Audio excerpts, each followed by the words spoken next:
சத்தியம் கேட்டும் 4 பேரை காயப்படுத்தலா இருக்கிறோம், மற்றவர்களுக்கு துரோகம் பண்ணவர்களா இருக்கிறோம், நம்பி கொடுத்த காரியத்தில் உண்மை இல்லாமல் இருக்கிறோம்னா நாம் ஆவிக்குரியவர்கள் இல்லை. அல்லேலூயா.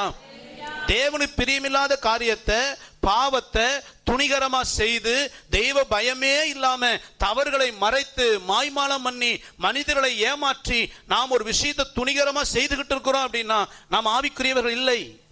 உள்ள கசப்பு, வைராக்கியம், கோபம், எரிச்சல் இதெல்லாம் உள்ள வச்சுக்கிட்டு, இச்சை, அருவருப்பு, உலக ஆசை இதெல்லாம் உள்ள வச்சுக்கிட்டு நான் ஆவிக்குரியவன் சொன்னா நாம் மாய்மாலம் பண்ணுகிற தேவனை எதிர்த்து நிற்கிறவர்கள்.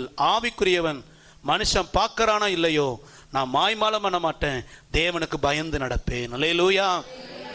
நிமிரத்தை பாருங்க, அவனுடைய சுவாபம் என்ன எல்லாமே மாம்சத்துக்குரியது, உலக பிரகாரமானது. தேவனை எதிர்த்து நின்றான். நம்ம சர்ச்சுக்கு வரோம், இவ்வளோ காலம் கர்த்தரை ஆராதிக்கிறோம், நம்மள்ட்ட ஆவிக்குரிய சுவாபம் வெளிப்படுதா, மாம்சத்துக்குரிய சுவாபம் வெளிப்படும்? நாம் நினைக்கிறோம் சின்ன காரியம் தானே பாஸ்டர், இதெல்லாமா தப்பு. ஒரு விஷயத்தை நல்லா புரிஞ்சுக்கங்க, நீங்கள் எப்பெல்லாம் தேவனுக்கு பிரியமில்லாத காரியம் செய்கிறீங்களோ அப்பெல்லாம் நீங்கள் தேவனை எதிர்த்து நிற்கிறீர்கள். அதை உணர்த்ததான் தேவன் சில பலவீனங்களை கொடுக்கிறார், சில பிரச்சனைகளை கொடுக்கிறார், சில அவமானங்களை கொடுக்கிறார், சில நஷ்டங்களை கொடுக்கிறார், சில போராட்டங்களை தேவன் அனுமதிக்கிறார், குடும்பத்தில் சில சமாதானமற்ற சூழ்நிலை ஏன் ஆண்டு அனுமதிக்கிறார் தெரியுமா? உன்னை ஆவிக்குரியனா மாற்ற விரும்புகிறார். என்னன்னே தெரியல, என் மனசுல ஏதோ ஒரு விரக்தி, என் மனசுல ஏதோ ஒரு குழப்பம். ஏன் அந்த குழப்பம் தெரியுமா? ஒரு பிரச்சனை இல்லை, ஆனா மனசுக்குள்ள நிம்மதி இல்லை. ஒரு குழப்பம் இல்லை, ஆனா வாழ்க்கையில குடும்பத்துக்குள்ள சமாதானம் இல்லை. ஏன் ஆண்டு அனுமதிக்கிறாருன்னா மாம்சத்துக்குரிய ஏதோ சில விஷயத்தில் நம்ம விழுந்து கிடக்கிறோம், நம்மை ஆவிக்குள்ளாய் மாற்ற விரும்புகிறார். இப்போ சபைக்கு வருகிற தேவ ஜனங்கள் ஏன் ஆவிக்குள்ள மாற முடியல? பசங்க சொல்றதெல்லாம் கரெக்டு தான். இவ்வளோ வார்த்தை பிரசங்கம் பண்றோம், நானும் நிறைய முறை யோசித்தது உண்டு. இவ்வளோ பிரசங்கம் பண்றோம், இவ்வளோ, ஆனா உணர்வே இல்லாம போறாங்களே. ஏன் அந்த உணர்வு வரல? இவ்வளோ பிரசங்கம், ஜென்ம சுபாவம் மாறல, மனிதனோடு இருக்கிற உறவுகள் மாறல, தேவனோடு இருக்கிற உறவு மாறல, அவன் கேரக்டர் இன்னும் அப்படியே இருக்குது, வாழ்க்கை இன்னும் அப்படியே. ஏன் மாறல? நான் பலமுறை கேள்வி கேட்பது உண்டு. ஏன் ஒரு மனிதன் சபைக்கு வந்து மாம்சத்துக்கு இருக்கிறான்னா, வாசிங்க யாத்திரை 32 அதிகாரத்தில் 9-10 வாசிங்க.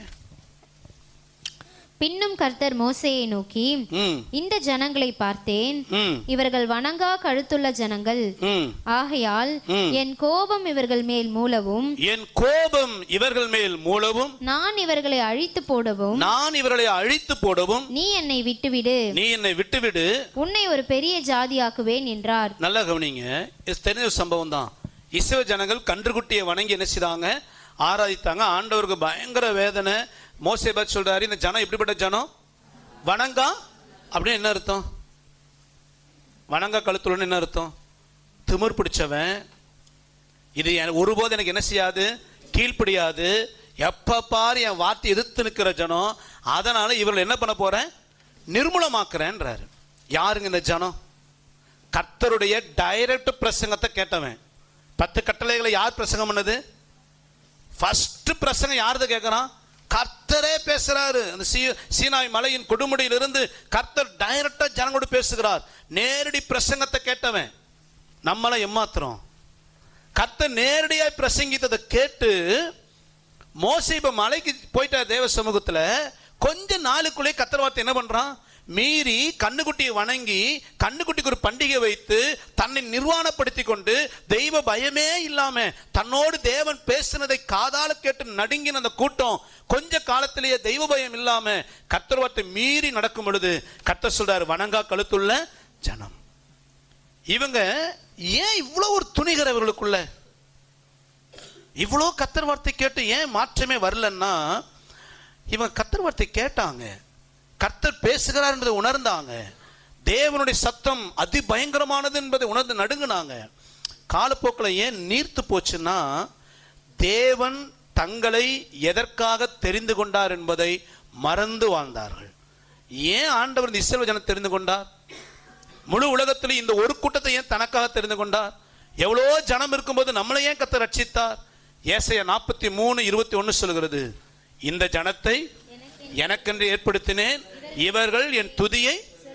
அப்ப ஆண்டவர் எதுக்கு நம்மளை ஏற்படுத்தினார்னா, நாம அவரோடு உறவாட வேண்டும். நம்மளை ஆண்டவர் ஏன் ரட்சித்தார்? ஏன் இஸ்ரவேல் ஜனங்களை தெரிந்து கொண்டார்? இந்த ஜனம் நான் எனக்குன்னு ஏற்படுத்தி இருக்கிறேன். உங்களை என்னை ஆண்டவர் பார்த்து சொல்றாரு, உன்னை நான் எனக்குன்னு ஏற்படுத்தி இருக்கிறேன். எதுக்கு தெரியுமா? ஞாயிற்றுக்கிழமை சர்ச்சுக்கு வந்துட்டு சும்மா பாட்டு பாடிட்டு ஜெபம் போறதுக்கு இல்ல. நீ என் துதியை சொல்லி வரும்படி, என்னை தினந்தோறும் மகிமைப்படுத்தும்படி, என்னோடு நீ உறவாடும்படி, என்னோடு நேரம் செலவழிக்கும்படி நான் உன்னை தெரிந்து கொண்டேன். இந்த இஸ்ரவேல் ஜனம் அதை மறந்துருச்சு. இவன் என்ன பண்ணான்னா, மோசே மலைக்கு போயிட்டாரு. போகும்போது சொல்லிட்டு போறாரு ஜனங்களை பார்த்து, ஆரோன் கூட இருக்கிறாரு, ஊர் கூட இருக்கிறாரு, அவர்கிட்ட எல்லாமே பார்த்துக்கங்க என்று சொல்லிட்டு போனா, இந்த ஜனம் என்ன பண்ணுச்சுன்னா, டெய்லி கர்த்தர் நல்ல மன்னாவை கொடுத்தார்.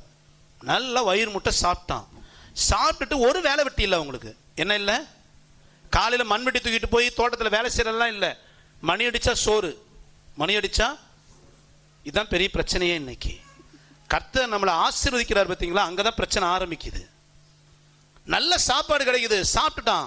சாப்பிட்டுட்டு உட்காந்து கர்த்தரை துதிச்சு ஆராதிச்சு தேவனோடு நேரம் செலவழித்து தேவனை பற்றி பேசி தேவனை மகிமைப்படுறதுக்கு பதிலா வீண் கதை பேசுறான், ஊர்க்கதை பேசினான், நேரத்தை வீணா செலவழித்தான். தேவனோடு நேரம் செலவழிக்க வேண்டிய தேவ ஜனம் எப்பொழுது தேவனை விட்டு விலகி நின்னதோ மாம்ச கிரியைகள் வெளிப்பட்டது. அல்லேலூயா.